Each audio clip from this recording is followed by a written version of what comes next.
پیارے بچوں، آج کی ہماری کہانی ہے شہزادی لیلا اور جادوئی جنگل۔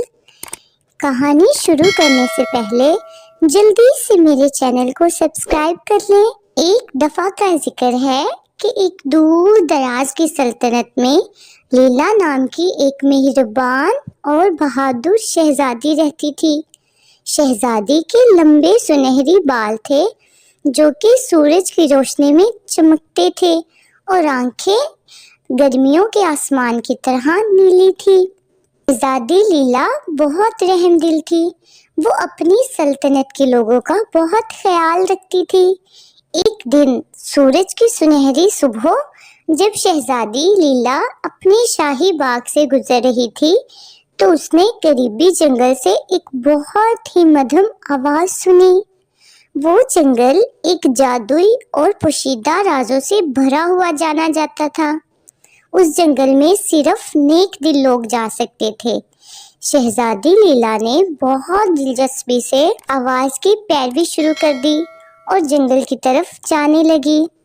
شہزادی لیلا جب جنگل پہنچی تو وہاں اس کی ملاقات ایک گلہری سے ہوئی جس کا نام نٹی تھا۔ وہ بہت ہی دوستانہ تھی۔ نٹی نے شہزادی لیلا سے پوچھا، شہزادی لیلا، آپ ہمارے جادوئی جنگل میں کیسے آئی؟ شہزادی لیلا نے جواب دیا، میں نے ایک خوبصورت آواز سنی تھی اور میں جاننا چاہتی تھی کہ وہ آواز کہاں سے آ رہی ہے۔ نٹی مسکرائی اور شہزادی کو جنگل میں لے کر جانا شروع ہوئی۔ رستے میں ان کی ملاقات بوڑھے عقل مند الو سے ہوئی جو کہ اس جادوئی جنگل کا محافظ تھا جس کا نام اولیف تھا۔ اولیف نے شہزادی لیلا کا بہت گرم جوشی سے استقبال کیا اور اسے اس آواز کے بارے میں بتایا۔ اولیف نے مزید شہزادی لیلا کو اپنے مسئلے کے بارے میں بتایا جس کا وہ سامنا کر رہے تھے۔ اولیف نے بتایا کہ جنگل میں بہتا ہوا دریا خشک ہو رہا ہے جس کی وجہ سے جنگل کی تمام جادوئی مخلوق اور سب پودے مرجھا رہے تھے۔ ان سب کو بچانے کا ایک واحد طریقہ یہ تھا کہ پانی کی کرسٹل کو تلاش کیا جائے جو کہ جنگل کے دل کے اندر ایک طاقتور درخت کے اندر چھپا ہوا ہے۔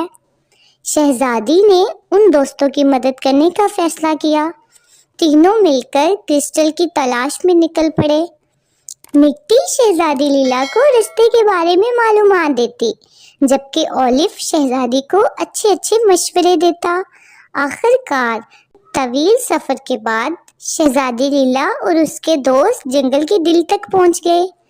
شہزادی لیلا نے درخت پر کرسٹل کو ایک انگوٹھی سے گھرا ہوا دیکھا۔ جیسے ہی شہزادی لیلا درخت کے قریب پہنچی تو شہزادی لیلا نے آسانی سے وہ کرسٹل لے لیا۔ شہزادی لیلا نے جلدی سے وہ کرسٹل دریا میں لگایا تو فوراً سے دریا پانی کے دھارے کے ساتھ بہنے لگا اور سارا جادوئی جنگل پھر سے ہرا بھرا اور تازہ ہو گیا۔ جنگل کے سب جانور بہت خوش ہو گئے۔ اب شہزادی لیلا سلطنت واپس آ گئی اور وہ اپنے دوستوں کی مدد کر کے بہت خوش تھی۔ اس دن کے بعد شہزادی لیلا روز جادوئی جنگل جاتی اور اپنے دوستوں سے ملتی اور اب شہزادی لیلا اور جادوئی جنگل کے جانور خوشی خوشی زندگی گزار رہے تھے۔